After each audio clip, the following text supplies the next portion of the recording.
Hello, everybody. Welcome back to the channel where we talk about stuff. In no uncertain terms, we've made it. We've gotten to the point where Bitcoin is the winner, and I know that sounds a bit intense, but hear me out here. A number of years ago, when I got into the cryptocurrency space, there were certain levels to domination. Maybe not the right word, but you'll understand. When it came to crypto, you might have heard before something along the lines of, how does it go? First they make fun of you, then they fight you, then you play Pokemon, and then you win. I don't know. I can't remember the exact phrase of whatever it's supposed to be. But it's basically eventually people see the industry that you're in. They see what you're doing. They see how you live your life.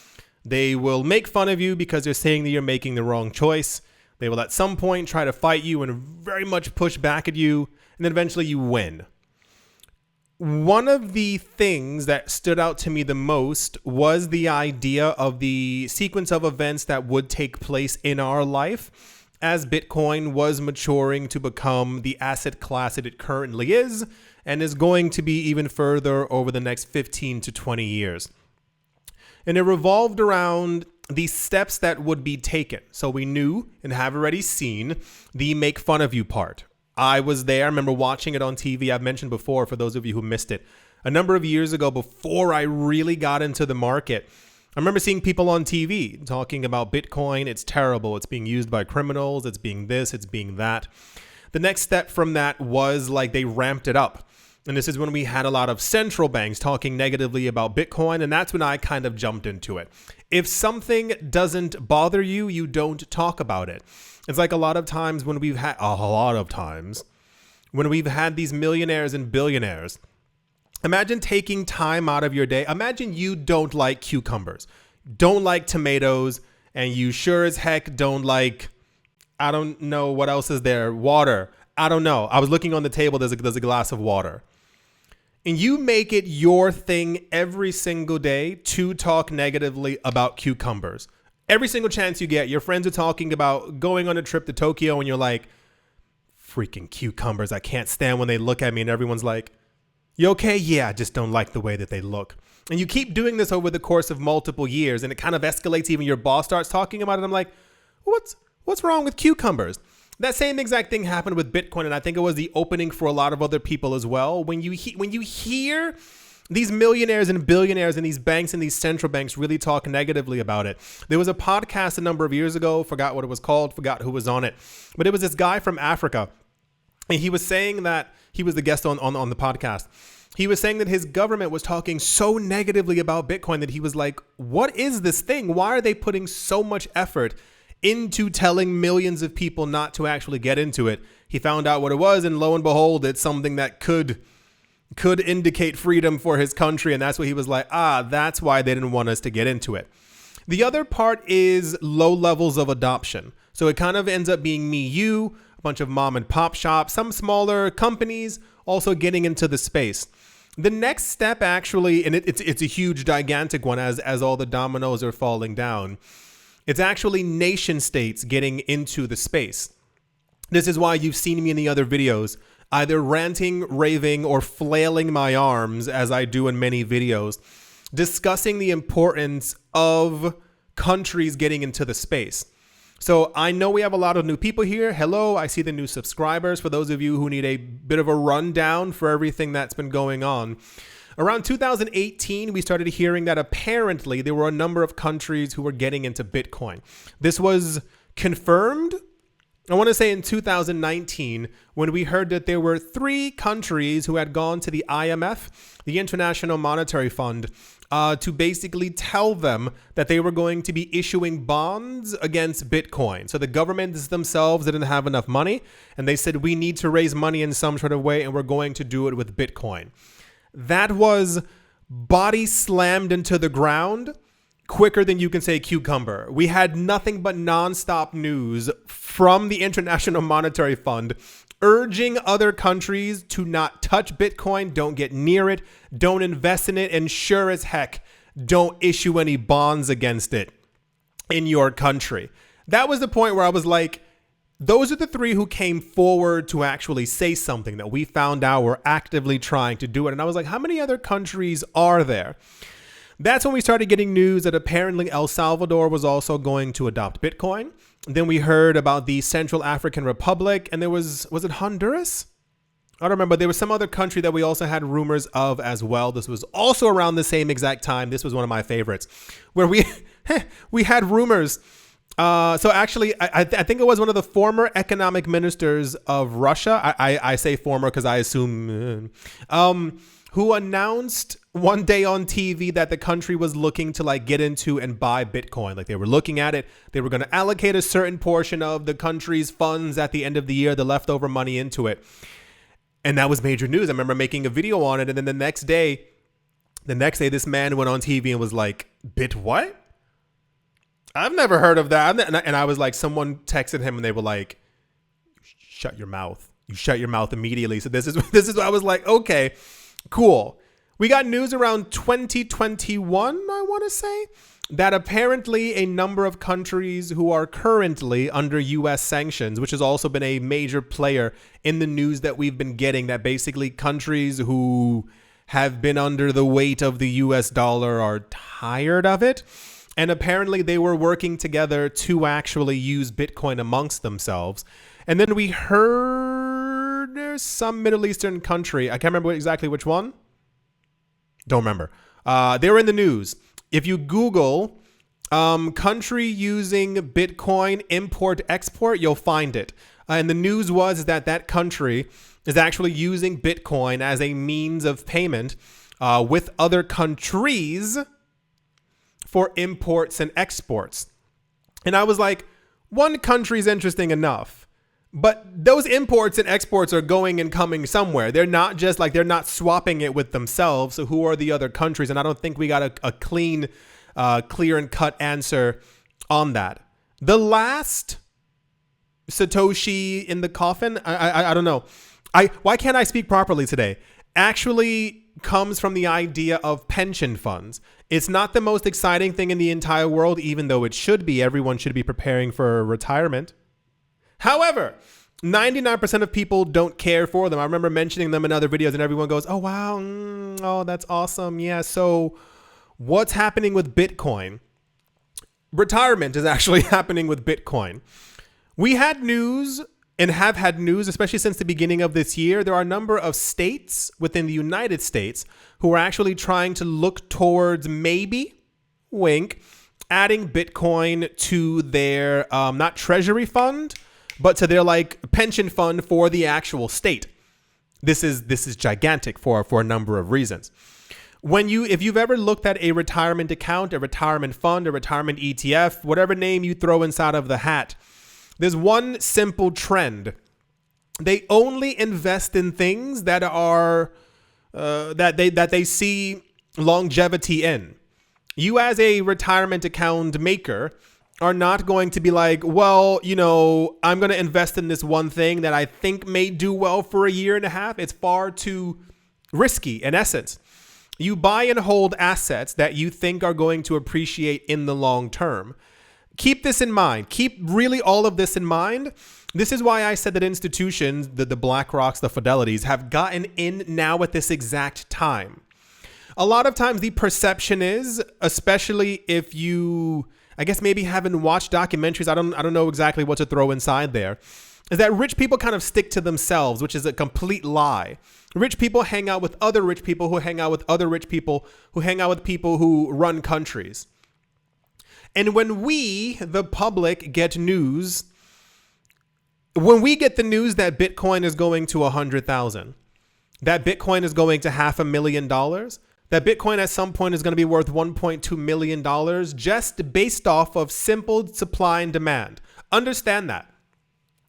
If the current levels of supply and demand continue to take place for Bitcoin, we are going to mathematically go over $1 million within the next two halvings. Simple, like literally simple supply and demand. The halving keeps happening and demand remains the same. The problem is that we're always seeing demand go up continuously. And this is why it's major news when these companies acquire almost 400,000 Bitcoin in ETFs over the course of a 2-month period because they see exactly what's coming.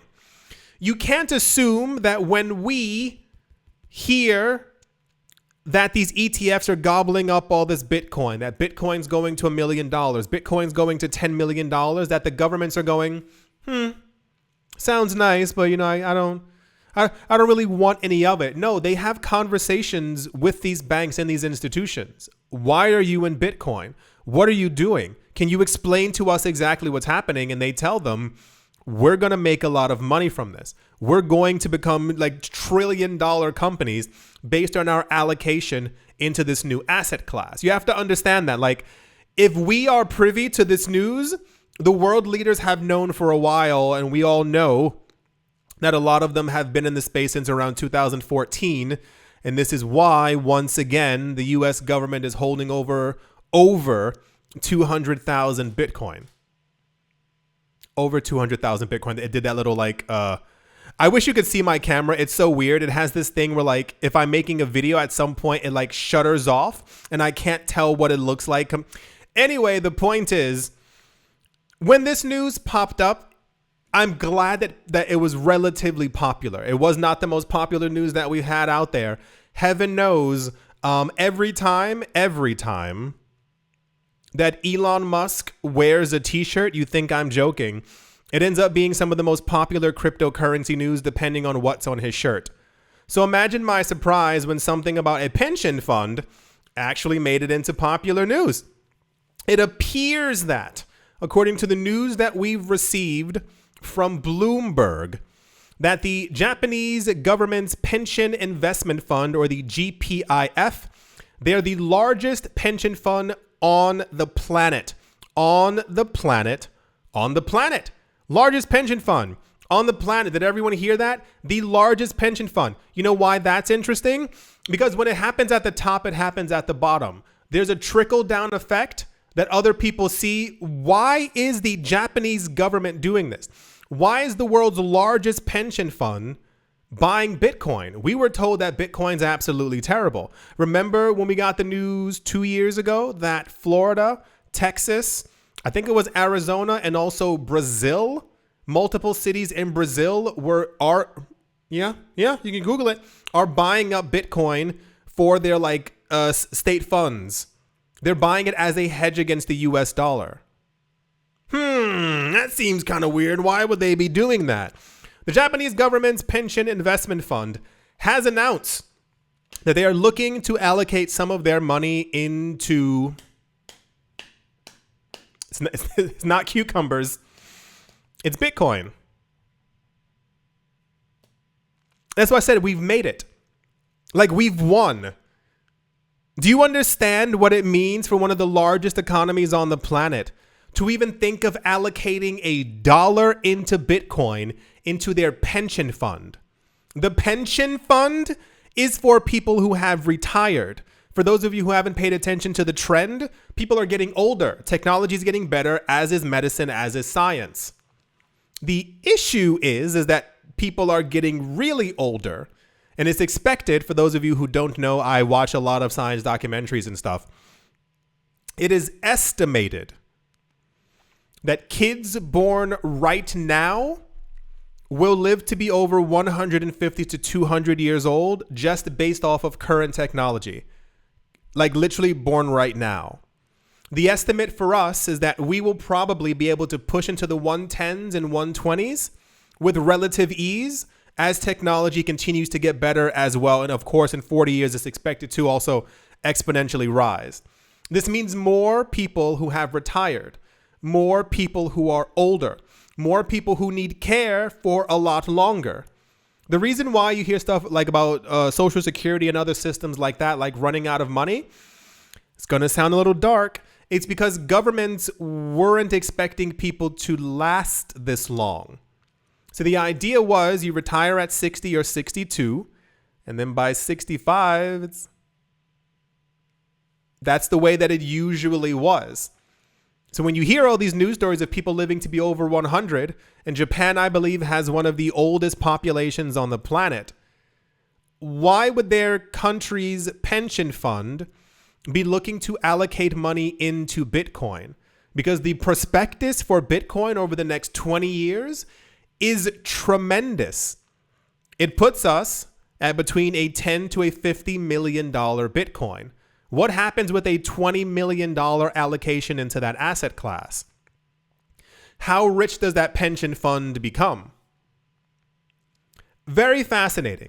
I know that a lot of people don't care about the pension funds or whatever, but when you talk about Bitcoin's price exclusively, it doesn't make any sense because there's so much more happening. You sometimes, and I imagine, when you watch me or you hear your other friends talking, you kind of assume it's just you guys in the market, kind of, sloshing along, seeing where the prices are going to go, not realizing that governments have been and are fully paying attention. They're now putting money into this market. They're allocating money into their pension funds. There's also news, I want to say Norway. It's some Nordic country who we found out also has like direct, indirect exposure to Bitcoin as well through their own pension fund. I forgot which Nordic country that it is. Well, we found out that they're actively investing, I want to say in grayscale. It's in grayscale. And therefore we found out that they were also like, you wouldn't invest in grayscale if you weren't investing in Bitcoin. That's kind of the general idea of it. Like you wouldn't invest in Coinbase stock unless you had a bright prospectus for the idea of cryptos, because this is all that Coinbase basically does. Yeah. Very fascinating times ahead. I want everyone to continue to pay attention, to spread the news to anyone that you can, because I remember years ago, it's an interesting thing because I make daily cryptocurrency videos. And I remember years ago, as I go over the news daily and I read the news daily, I would tell all my friends about what was happening within the market. And like, it didn't register to them because they weren't in the market. Like you can hear news of what's happening, but we also hear news about what's happening around the world, and we think that it doesn't affect us. There's a reason why all this stuff is happening right now. There's a reason why we're getting all these price predictions. There's a reason why we see these ETFs going completely insane. It's because rich people know what's going on and the countries know what's going on. You don't invest in Bitcoin unless you know not only what's going to happen to it, but also like the long-term money and profit that you can make from it. It is going to take us 115 years to mine the last Bitcoin. So when we do get news of another country who's thinking about adding Bitcoin to their pension fund, I wouldn't be surprised if Bitcoin's price goes down that day, because for some reason this isn't exciting news, and it should be like, this should like really drill it in that we've made it. Bitcoin has won and is only going to get stronger as we hear about more countries who are getting into it. I do sincerely hope that you've all enjoyed. As always, the article will be in the description below for those of you who wish to read it.